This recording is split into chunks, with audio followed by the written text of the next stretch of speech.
Good morning student. आज हम कक्षा 6 की जो सामाजिक एवं राजनीतिक विज्ञान की पुस्तक है उसका जो चौथा अध्याय है उसका हम अध्ययन करेंगे। चौथे अध्याय का नाम है लोकतांत्रिक सरकार के मुख्य तत्व। तो इसके बारे में हम चर्चा करेंगे। हमने पिछले जो अध्याय में चर्चा की थी सरकार क्या होती है, लोकतांत्रिक सरकार क्या होती है, राजतंत्रीय सरकार क्या होती है। उसके आगे थोड़ा होता है लोकतांत्रिक सरकार के मुख्य तत्व क्या होते हैं, उसके बारे में हमें चर्चा करते हैं।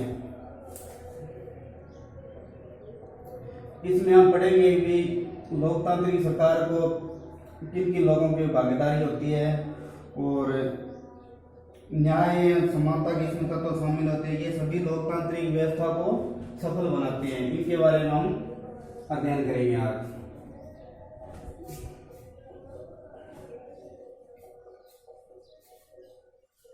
बच्चों, आप सभी के मन में एक प्रश्न जरूर उठता होगा,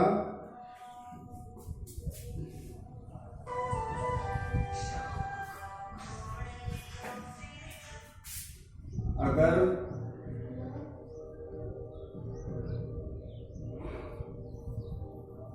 लोकतांत्रिक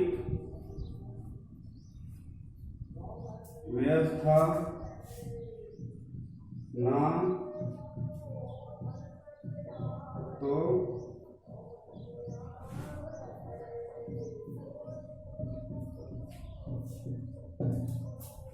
बच्चों, ये आप लोगों के मन में जरूर प्रश्न उठता होगा कि अगर लोकतांत्रिक व्यवस्था किसी देश में ना हो तो वहां पर क्या होता होगा। तो इसके बारे में हम एक उदाहरण के रूप में इसको समझेंगे कि जिस देश में लोकतंत्र की व्यवस्था नहीं होती है वहां पर क्या होता है। हमारे देश में तो लोकतंत्र है, तो कई ऐसे देश होते हैं जहाँ पर लोकतांत्रिक व्यवस्था नहीं है आज भी, और कई ऐसे देश पहले थे जिनमें लोकतंत्र की व्यवस्था नहीं थी और आज के टाइम में लोकतंत्र की व्यवस्था है। तो एक उदाहरण के रूप में हम चर्चा करते हैं। जैसे एक अपना देश आपने सुना होगा,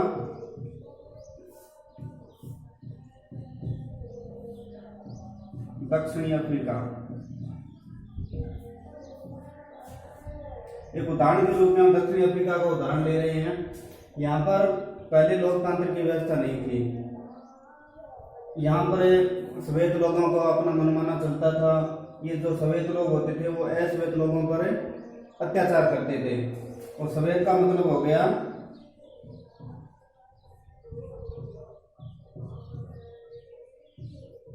गोरे लोग,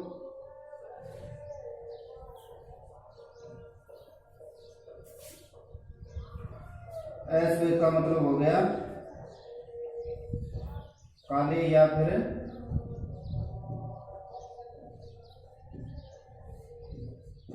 सांवला रंग।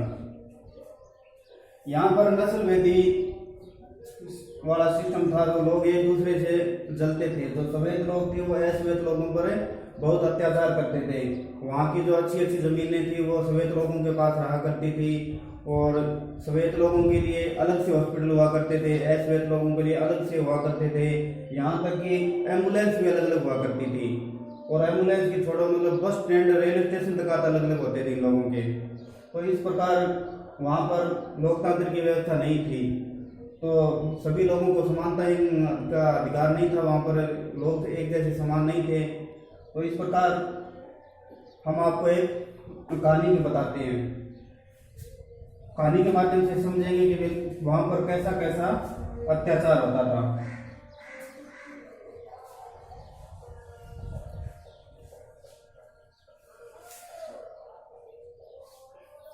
दक्षिण अफ्रीका की एक लड़की थी जिसका नाम था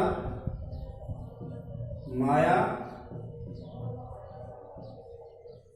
नायडू। इनकी उम्र मात्र 11 वर्ष थी। होता क्या है कि ये जो माया नायडू है वो एक दिन घर के साफ सफाई के कार्यों में अपनी माताजी का हाथ बटा रही थी। तो माया नायडू जब घर का काम कर रही थी तो किसी एक संदूक के बक्से से एक पुराना रजिस्टर मिला। उस रजिस्टर के अंदर पुराने समय की जो अखबार की कटिंगें थी वो कटिंगें थी, उनमें कुछ फोटोएं थी। उनमें से एक 15 साल के लड़के की एक फोटो मिली। उसका नाम था हेक्टर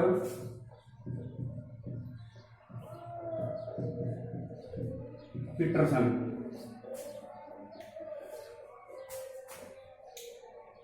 हेक्टर पीटरसन मानता है कि जो 15 साल का लड़का होता है तो उसके बारे में उसकी माया नायडू की जो मम्मी है वो उसको एक बताती है इस हेक्टर पीटरसन के बारे में। हेक्टर पीटरसन जो पश्चिमी अफ्रीका का एक देश था सवेटो,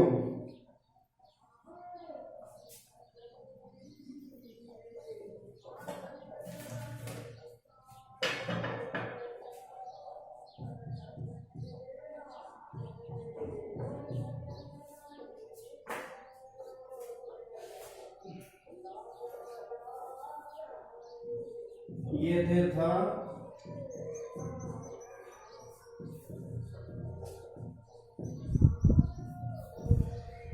दक्षिणी पश्चिमी अफ्रीका के अंदर एक छोटा सा शहर था सोवेटो। तो सोवेटो के अंदर ये जो हेक्टर पीटरसन है ये अपने साथियों के साथ वहां पर स्कूल की पढ़ाई करता था। तो पढ़ाई के दौरान होता क्या था कि जो ये अफ्रीका वाले लोग थे, जो सफेद लोग, इनकी भाषा थी अफ्रीकन्स, और जो ये अश्वेत लोग थे इनकी भाषा के बारे में बता देते हैं कि इनका कैसे विरोध होता है।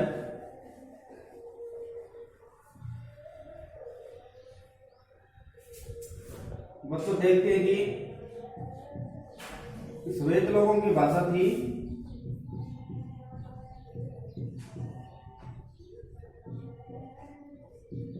अफ्रीकांस, और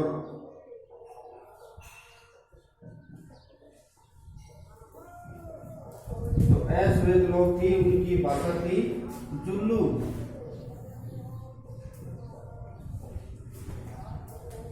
तो वहां ये होता था कि जो सफेद लोग थे वो अपनी अफ्रीकन भाषा का दबाव बनाते थे अश्वेत लोगों पर कि आप हमारी जो अफ्रीकन भाषा है वही सीखो, वही पढ़ो, वही बोलो। हालांकि इन अश्वेत लोगों की भाषा थी जुलू, तो ये अपनी भाषा पर जोर देते थे। तो जो हेक्टर पीटरसन नाम का लड़का था वो अपने साथियों के साथ जो सोवेटो शहर था अफ्रीका का उसके अंदर पढ़ाई करता था।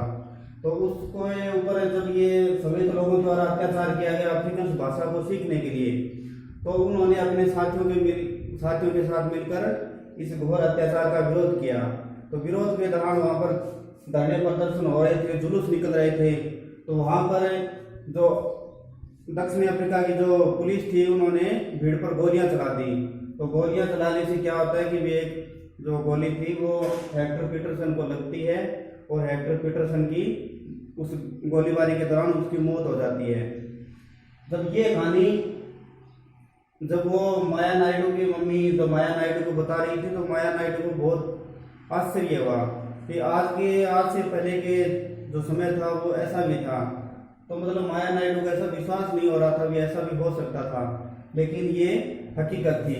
तो ये जो हेक्टर पीटरसन वाली जो घटना है ये घटना थी 16 जून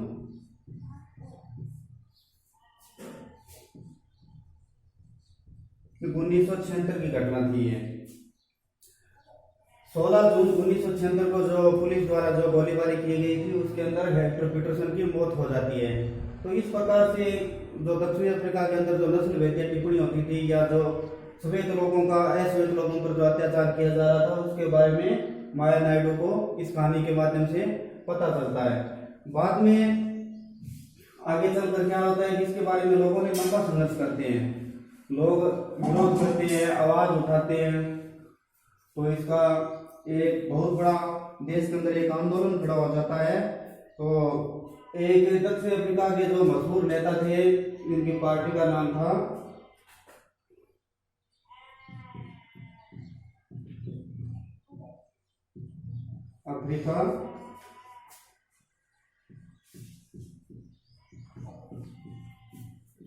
अफ्रीका राष्ट्रीय,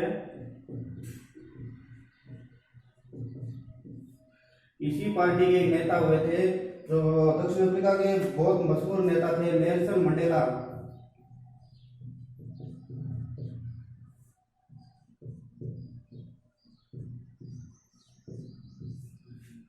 ये एक ऐसे शख्स थे जिन्होंने बहुत लंबे समय तक इस नस्ल भेदी कानून के खिलाफ ये जो अत्याचार हो रहा था उसके खिलाफ बहुत लंबी लड़ाइयां लड़ी और कई बार इनको जेल हुए, पुलिस के भी अत्याचार हुए, वहाँ से मतलब सोवियत लोगों का इन पर बहुत अत्याचार हुआ था। तो अंततः होता ऐसा है कि ये अपनी जो जंग थे वो जीत जाते हैं और अफ्रीका के अंदर फिर लोकतंत्र की भी व्यवस्था हो जाती है। लोकतंत्र की जो नेल्सन मंडेला का जो आंदोलन था उसको सफलता मिलती है 1994 में। 1994 के अंदर क्या होता है कि दक्षिण अफ्रीका के अंदर लोकतंत्र की स्थापना कर दी जाती है और जब से लोकतंत्र की स्थापना हो जाती है तो वहां पर जो सभी प्रजातियां थी उनको समान अधिकार मिल जाते हैं और सभी अब जो वहां पर ऐसा सिस्टम है कि सभी प्रजातियां अपने समान तरीके से रहती है, सभी को समानता का अधिकार है। अर्थात लोकतंत्र के बारे में हम आपको पहले भी बता दिए थे कि लोकतंत्र में अब वो समान हो गए, उनको अपना अपना अधिकार मिल गया है।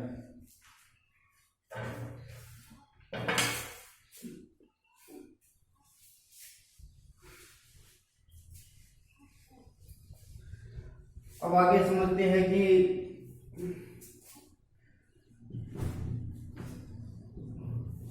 सरकार का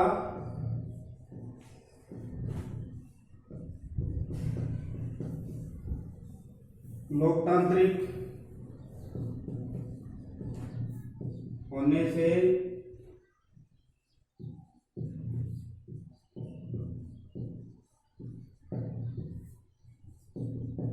क्या मतलब है। अब हम समझते हैं कि जो सरकार का लोकतांत्रिक होने या न होने से इसमें क्या मतलब होता है, हमारे लिए क्या फायदे होते हैं। तो लोकतंत्र का सबसे बड़ा फायदा यही होता है कि इसमें संपूर्ण रूप से जनता की भागीदारी होती है। अर्थात जनता अपने स्वयं विवेक से सरकारों का चयन करती है और वो जब सरकार का चयन करती है तो नेता विधानसभा में या केंद्र सरकार में जो संसद भवन होती है उसके अंदर जाते हैं, वो लोगों के लिए नीतियां बनाते हैं और योजनाएं संचालित करते हैं। इस प्रकार का एक प्रकार के से यही कह सकते हैं कि लोगों द्वारा लोगों के लिए ही चुनी हुई सरकारें होती है, वो जो देश के अंदर लोकतंत्र के माध्यम से जनता को अपनी अपनी सुविधाएं मुहैया करवाती है। तो जनता एक लोकतंत्र के अंदर कैसे कैसे अपना अहम रोल निभाती है उसके एक तो उदाहरण देख लेते हैं। जैसे सबसे बड़ा उदाहरण हो गया भागीदारी। लोकतंत्र के अंदर जो सबसे बड़ी भागीदारी होती है वो जनता की होती है, क्योंकि जनता चुनाव के माध्यम से नेताओं का चयन करती है और उसी के माध्यम से लोकतांत्रिक व्यवस्था चलती है। इसके अलावा जनता किन किन तरीकों से सरकार में अपनी भागीदारी दर्ज करवा सकती है, जैसे मतलब कोई संपादकीय पत्र हो गया या कोई और ऐसी पत्रिकाएं हो गई। अब संपादकीय पत्र में आपने कई बार पढ़ा होगा कि जो ऐसी कुछ नीतियां होती है, जो बड़े पत्रकार होते हैं वो अपना एक पत्रिका के अंदर संपादकीय लेख लिखते हैं, यानी जो वर्तमान में जो समस्याएं चल रही है या कोई भी मुद्दा हो उस पर वो अपना संपादकीय लेख लिखते हैं। तो वो संपादकीय लेख के माध्यम से जो जमीनी स्तर की जो आवाज होती है वो जनता के सरकार तक पहुंचाई जाती है। तो उसके बाद में सरकार उस पर एक्शन लेती है, सरकार की नज़र में वो समस्या आती है, उसके माध्यम से सरकार कोई निर्णय लेती है। उसके माध्यम से टेलीविजन के माध्यम से, रेडियो के माध्यम से और जुलूस के माध्यम से, धरनों के माध्यम से, या आजकल के जो ज़माने में चल रहा है सोशल मीडिया, जैसे लोग सोशल मीडिया पे अपनी आवाज़ उठाते हैं और सबसे बड़ा ट्विटर कैंपेन चलाया जाता है आजकल किसी भी मुद्दे के खिलाफ।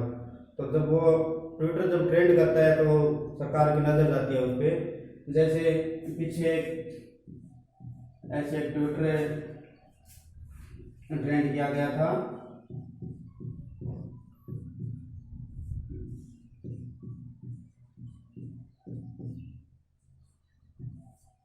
मोदी रोजगार दो।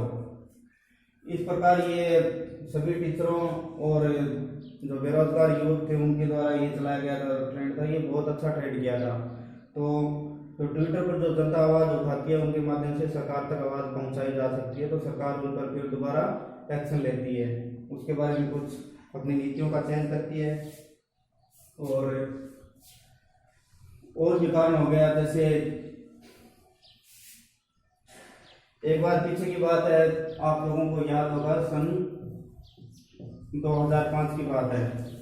तो 2005 में क्या होता है कि वे केंद्र सरकार ने या अलग अलग राज्य सरकारों ने बिजली के बहुत ज़्यादा दाम बढ़ा दिए थे। तो बिजली के जब दाम बढ़ा दिए तो लोगों ने विरोध करना शुरू किया। उस विरोध के बदले जो जनता ने अपने नीतियों के अनुसार जनता को अपने अंतरिक्ष दिए, वो अपना समझाना चाह रही थी कि इसमें खर्च ज़्यादा आ रहा है या ये है वो है, फिर भी जनता नहीं मानी। तो जनता नहीं मानती है तो अंततः सरकार को ये जो बढ़े हुए रेट थे बिजली को उनको वापस लेना पड़ा। इस प्रकार से जनता किसी भी तरीके से भागीदारी निभा सकती है। अब ये तो हो गई जनता की भागीदारी के बाद। अब देखते हैं भी लोकतंत्र के अंदर सरकार की क्या भागीदारी होती है। तो सरकार अपने अपने निर्णय लेती रहती है, वो तो भागीदारी होती है। और भी कई मुद्दे होते हैं जिसके अंदर सरकार का अहम रोल होता है। जैसे आपको एक उदाहरण के रूप में समझा देते हैं।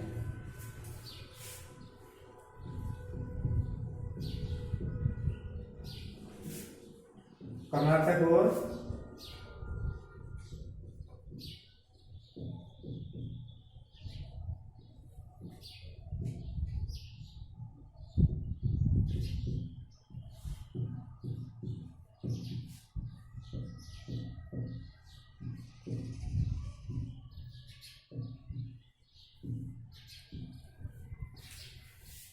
बच्चों, देखिए कर्नाटक और तमिलनाडु राज्य है, इन दोनों के मध्य से कावेरी नदी गुजरती है। तो ये कावेरी नदी का जो जल विवाद है वो पिछले 30 सालों से इन दोनों राज्यों के मध्य चल रहा है। तो सरकार की इसमें भागीदारी यही होती है कि वे दोनों राज्यों को नेताओं को आपस में बिठाकर इनके मध्य जो मध्यस्थता की जाती है, इनको पानी का बंटवारा किया जाता है। तो इस प्रकार से कोई भी किसी तरह का विवाद सुलझाने के लिए सरकार अपनी जनता के प्रति भागीदारी निभाती है। तो ये कावेरी नदी जल विवाद है क्या, इसके बारे में आपको थोड़ा बता देते हैं।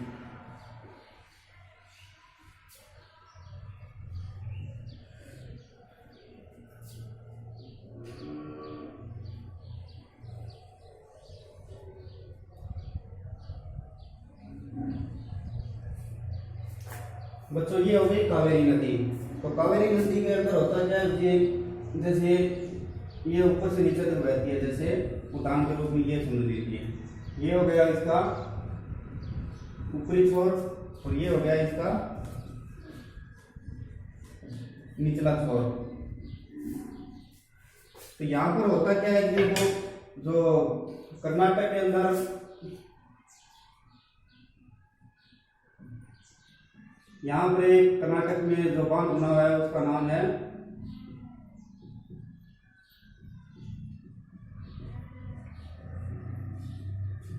कृष्णा सागर बांध, और उसके जो निचले छोर पर जो बांध बना है उसका नाम है मेंटूर बांध।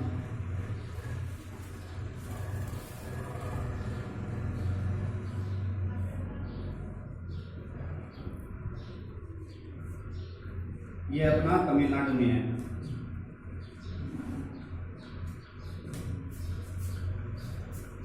अब बच्चों, होता क्या है कि ये जो मेंटूर बांध में पानी है वो तभी छोड़ा जाएगा, इस मेंटूर बांध में पानी तभी आएगा जब इस कृष्णा सागर बांध से पानी छोड़ा जाएगा।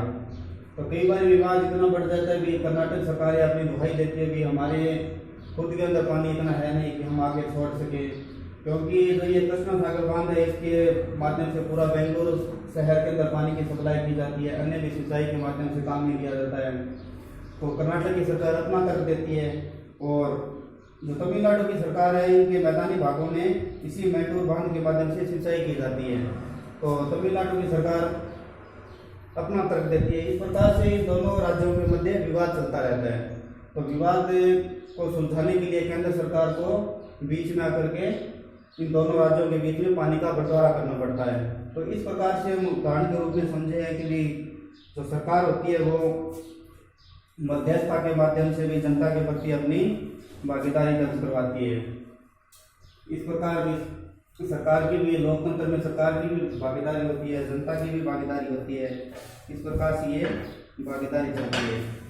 लोकतांत्रिक सरकार का जैसे दूसरा तत्व हो गया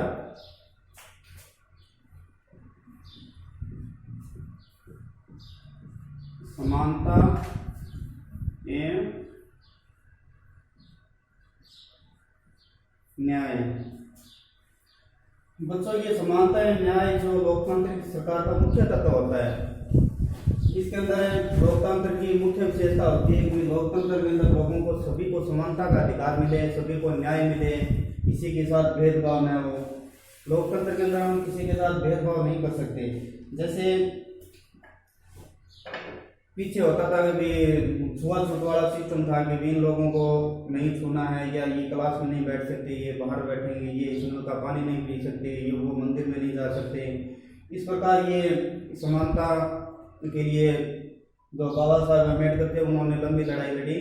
तो बाद में जब देश में संविधान बना तो जो दलित लोग थे, पिछड़े लोग थे, गरीब लोग थे, उनको भी समानता का अधिकार दिया गया, उनको भी लोकतंत्र में संपूर्ण भागीदारी दी गई। और आज हमारे देश के अंदर पूर्ण रूप से लोकतंत्र स्थापित है। तो इस देश के अंदर सभी को समानता का अधिकार है, सभी को न्याय का अधिकार है।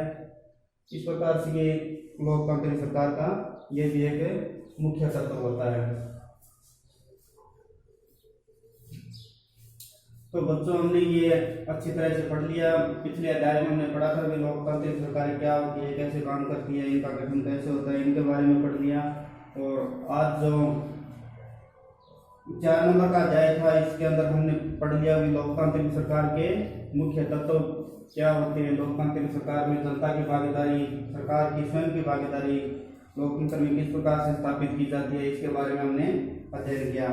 तो यहाँ पर ये आपका 4 नंबर जो अध्याय है वो पूरा होता है। तो आपको घर से अभ्यास प्रश्न करने हैं। जैसे पहला अध्याय प्रश्न हो गया,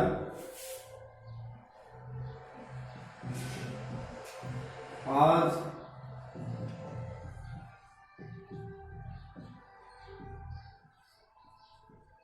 अफ्रीका में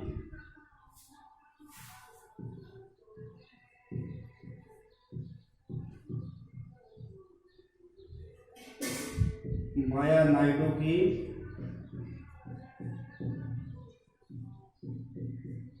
जिंदगी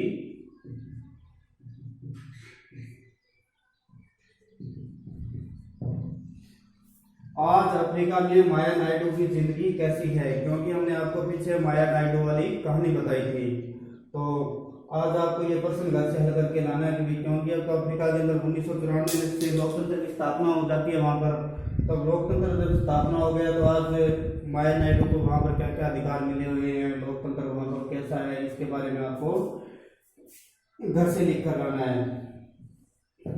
दूसरा अभ्यास प्रश्न आपको करना है कि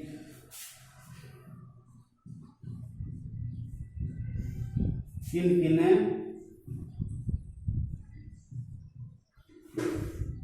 विभिन्न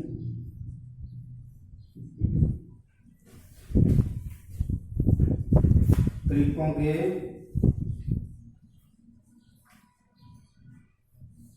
माध्यम से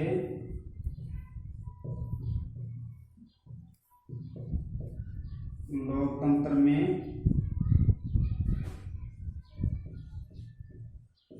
जनता अपनी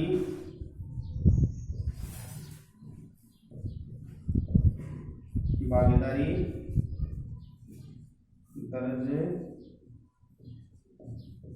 करवा सकती है।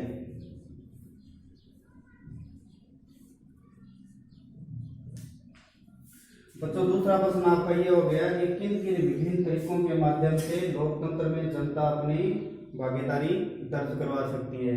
क्योंकि हमने ये चर्चा कर ली थी भी लोकतंत्र के अंदर जनता अपनी भागीदारी कैसे दर्ज करवाती है। तो ये भी आपको घर से पढ़ कर लेना है।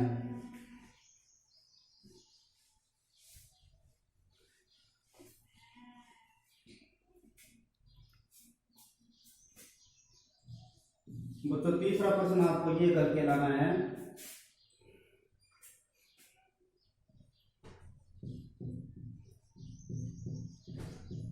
विभिन्न विवादों एवं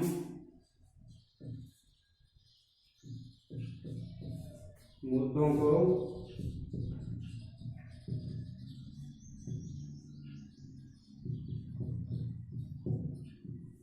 सुलझाने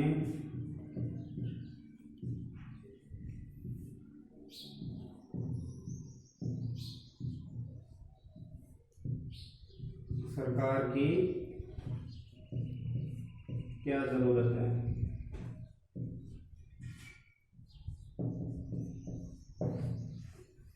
बच्चों ये भी प्रश्न आपको करके देखना है कि विभिन्न विवादों या मुद्दों को सुलझाने के लिए सरकार की क्या भूमिका रहती है। ये भी प्रश्न आपको नहीं, भूमिका नहीं, मतलब विभिन्न विवादों या मुद्दों को सुलझाने के लिए सरकार की क्या जरूरत पड़ती है, या ऐसे बोल सकते हो कि सरकार की क्या भूमिका रहती है, सरकार का अहम क्या रोल होता है इसके अंदर। ये भी आप लिख कर लाना है।